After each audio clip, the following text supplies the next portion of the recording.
Halleloia, halleloia.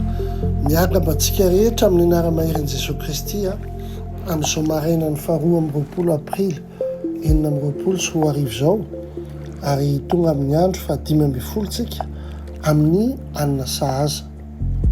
Mino aho fa ny tenin'Andriamanitra tsy hiverina ny aminy ka tsy nanatanteraka na nirahany anazy eo amin'ny fiainanao. Amen. Ary ny fany masina ny hikasika anao amin'ny zavatra rehetra ataonao, alokatra ny masom-panahinao, ny anjery-mason'i Jehovah hiaro anao amin'ny anara-maheran'i Jesosy Kristy. Ny lohateny hidiniantsika androany dia ny hoe fahasahiana rehefa mahatsiaro ho malemy ianao. Fahasahiana rehefa mahatsiaro ho malemy ianao. Ary vakitsika ny tenin'Andriamanitra amin'ny Korintianina 2:12-17. Korintianina 2:12-17 izay milaza toy izao hoe: nefa hoy izy tamiko, ampy anao ny fahasoavako, fa ny heriko dia tanterahana amin'ny fahalemena. Koa maika sitrako ny rehareha amin'ny fahalemeko mba hitoera ny herin'i Kristy amiko. Amen.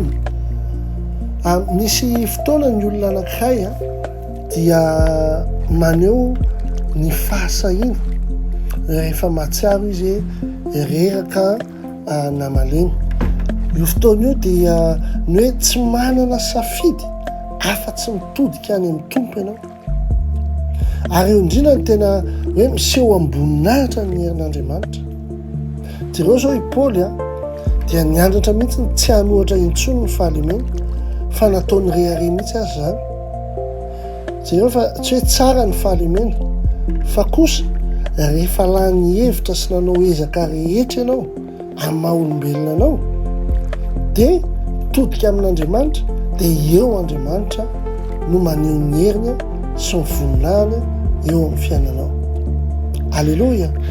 Tsy ny fahalemenao akory no mamaritra mamendrika anao na tsy, fa fanasana an'Andriamanitra aneho ny heriny eo amin'ny fiainanao ny fahalemenao.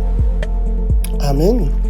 Jerentsika ny ohatra ao anaty Baiboly, i Gideona.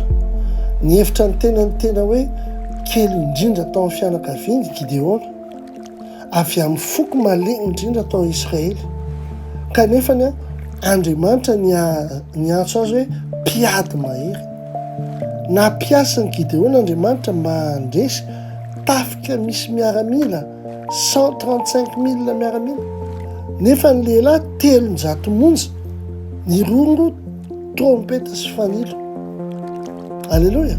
Manam-pahaizana manokana ny fanaovana izay tsy azo atao Andriamanitra amin'ny alalan'ny olona tsy lavorary, fa kosa olona izay samy laza hoe eny akatohanao atompo. Alleloia. Ahoana ny fampiaranao an'izany eo amin'ny fiainanao? Voalohany fantaro ny lafingay izay hoe ahatsiarovanao hoe misy tena tsy ampy tanteraka ianao, dia mivavah. Teneno izy Andriamanitra tsy afaka fa ianao no afaka. Malemy fa mahery ianao. Alleloia. Araka ny teny hoe oka ny malemy ny teny hoe mahery aho, oka ny manitra teny hoe manan-karena aho, oka ny marary teny hoe sitrana. Amen. Ampiasao zany ho sehatra ny onona ny herinao ny fahalemeko Andriamanitra. Zay ny favaka ataonao. Avy eo dia manaova ianao dingana ray feno fahasahiana amin'ny fankatoavana ny olafiny io, ary jereo amin'izay ny fisehoan'Andriamanitra eo amin'ny fiainanao. Amen. Hivavaka tsika. Tompo, malemy aho. Ary manaiky an'izany satria miseho ny herinao rehefa laniny ianao. Miankina tanteraka aminao aho anio, Tompo. Ataovy lavorary ny herinao amin'ny alalan'ny fahalemeko, ary ataovy sao amin'ny alalan'ny herinao, amin'ny anaran'i Jesosy Kristy. Amen. Amen.